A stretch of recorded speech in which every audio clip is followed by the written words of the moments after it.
Hi friends, welcome to my channel. ఈరోజు fish fry చేస్తున్నానండి. ఈ ఫిష్ పులుసు చేద్దామంటే మా వారు తినరు. ఆయనకి ఎప్పుడో చిన్నప్పుడు గొంతులో ముళ్ళు ఇరక్కపోయిందంట, అందుకని ఆయన తినరండి. ఫ్రై చేస్తే ఒక ముక్క తింటారు. మా బాబు కూడా ఫ్రై అయితే ఒక ముక్క తింటాడు. మా పాప ఏదైనా తింటుందండి. నేను పులుసు కూడా తింటాను, కానీ మా వారి కోసం, మా బాబు కోసం ఈరోజు ఫిష్ ఫ్రై అండి. ఈ ఫిష్ ఫ్రై కోసం ముందుగా కడాయి పెట్టేసి అందులో కొంచెం ఆయిల్ వేసుకుంటానండి. ఎక్కువ వేసుకొని నేను ఆయిల్ కొంచెమే వేసుకుంటాను.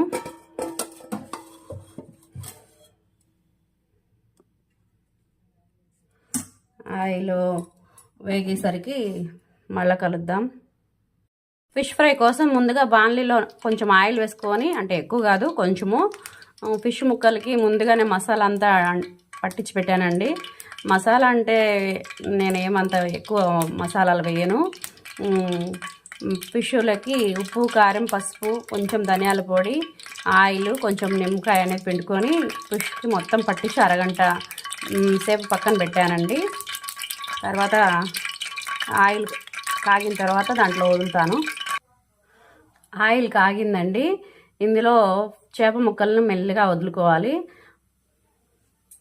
ఇప్పుడు ఆయిల్లో ఈ ఉప్పు కారం పట్టించిన చేప ముక్కలను నిదానంగా వదులుతాను ఫ్రెండ్స్.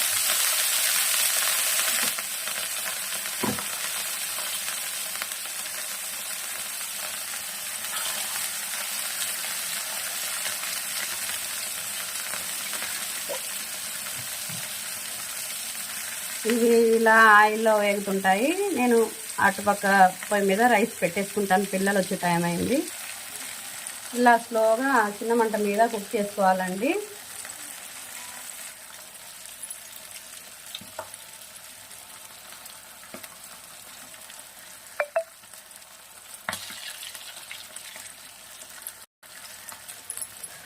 నీళ్ళల్లో ఈదులాడే తీసుకొచ్చి ఈరోజు పులుసు పెడదామంటే ఫ్రై పెట్టాలని ఇంట్లో ఆర్డర్ వేశారు.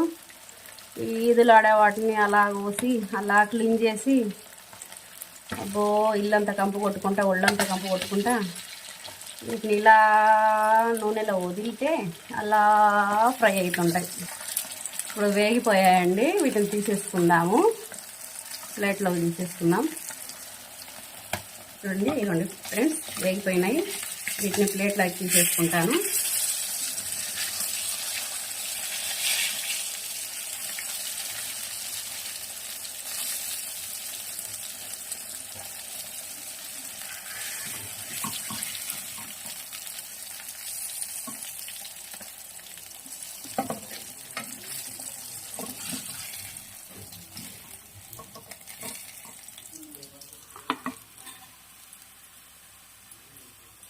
ఇప్పుడు మళ్ళీ మిగిలిన పీసులు కూడా వేసుకుంటానండి.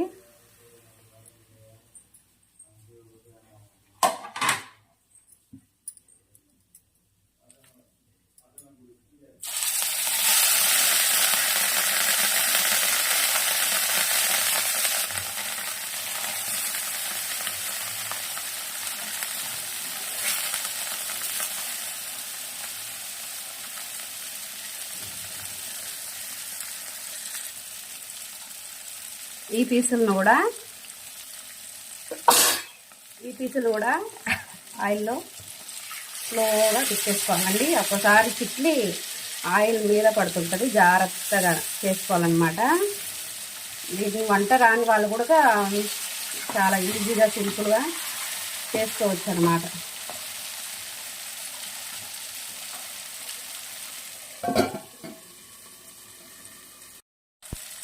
ఇదిగోండి, రెండోసారి వేసినవి కూడా వేగిపోవచ్చాయి. కొంచెం వేగాల, వేగిన వెంటనే తీసేస్తానండి.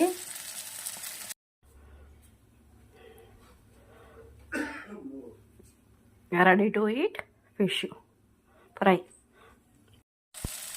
ఇదిగోండి, రెండోసారి వేసినవి కూడా వేగిపోవచ్చాయి. కొంచెం వేగాల, వేగిన వెంటనే తీసేస్తానండి.